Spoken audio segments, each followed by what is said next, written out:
देखते हैं भारत में सेवा क्षेत्र विभिन्न प्रकार के लोगों को नियोजन करता है। ये लोग कौन हैं? तो गाइस सेवा क्षेत्र मतलब कि होता है तृतीयक क्षेत्र। ये विभिन्न प्रकार के लोग नियोजन का कार्य करते हैं। ये कौन है? तो गाइस देखिए भारत में सेवा क्षेत्र निम्न दो प्रकार का नियोजन करता है। एक है गाइस प्रत्यक्ष नियोजन, एक है अप्रत्यक्ष नियोजन।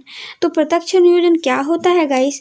मतलब कि इसमें कुशल नियोजक आते हैं। कुशल मतलब कि इसमें जो रोजगार जिसको मिलता है वो कुशल क्षेत्र से आते हैं, कुशल होते हैं, ठीक है ना, और इससे थोड़ा बहुत अकुशल होते हैं, इसके कारण वो अप्रत्यक्ष नियोजन में आते हैं।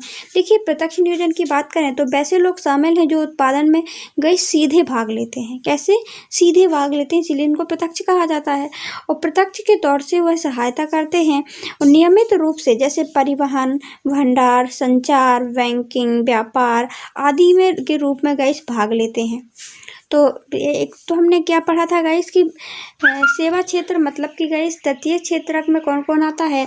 बैंकिंग की व्यवस्था, और इसके बाद गाइस धोबी नाई, ये सब गाइस तृतीय मतलब कि बैंकिंग की व्यवस्था, संचार की व्यवस्था, परिवहन की व्यवस्था, होटल वगैरह खोलना, ये सब व्यवसाय वगैरह करना, ये किसके अंतर्गत आता है? प्रत्यक्ष क्षेत्र के अंतर्गत आता है। और प्रत्यक्ष नहीं, ये सेवा क्षेत्र के अंतर्गत आता है। इसमें भी गाइस दो प्रकार होते हैं, एक प्रत्यक्ष और एक अप्रत्यक्ष। प्रत्यक्ष में गाइस जो उत्पादन में सीधे तौर पर भाग लेता है, ठीक है ना। उत्पादन में जैसे उत्पादन कौन करता है? प्राथमिक और द्वितीय क्षेत्र तक उत्पादन करते हैं, तो उनमें सीधे तौर पर भाग लेने वाला प्रत्यक्ष तौर पर सहायता करता है नियमित रूप से, ठीक है ना। उनको हम जैसे परिवहन की ज़रूरत होती है प्रत्यक्ष रूप से। जैसे ही हम देखते हैं हमारे कृषि से अनाज इकट्ठा हो जाता है, सब कुछ हो जाता है, तो परिवहन के द्वारा हम उसको भंडारण करते हैं, एक स्थान से दूसरे स्थान ले जाते हैं, संचार करवाते हैं जिससे हमारा माल अच्छी दामों में बिक सके, बैंकिंग की व्यवस्था करवाते हैं, व्यापार की दृष्टि से ये सब प्रत्यक्ष नियंत्रण में आएगा।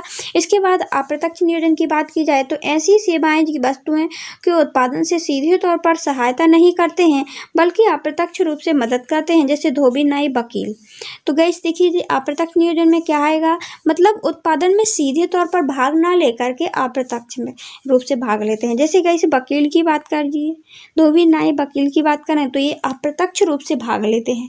जैसे वकील की बात है, ये फिर धोबी नाई की बात है गाइस, तो ये प्रत्यक्ष रूप से उत्पादन तो नहीं करते हैं, लेकिन गाइस उनकी सहायता करते हैं कि नहीं करते हैं, है ना। ये सीधे माल को ले जाते नहीं है, लेकिन उनको लोगों को गाइस जैसे धोबी है, नाई है, उनकी सहायता करते हैं। जब तो वो परिवहन वाले के कपड़े खराब हो जाते हैं तो धुलता कौन है? ये धुलते हैं, तो उनको टाइम मिल जाता है और जाकर के वो सीधे तौर पर प्रत्यक्ष रूप से परिवहन का कार्य करते हैं, भंडारण का कार्य करते हैं। आई होप आपको क्लियर हो गया हो।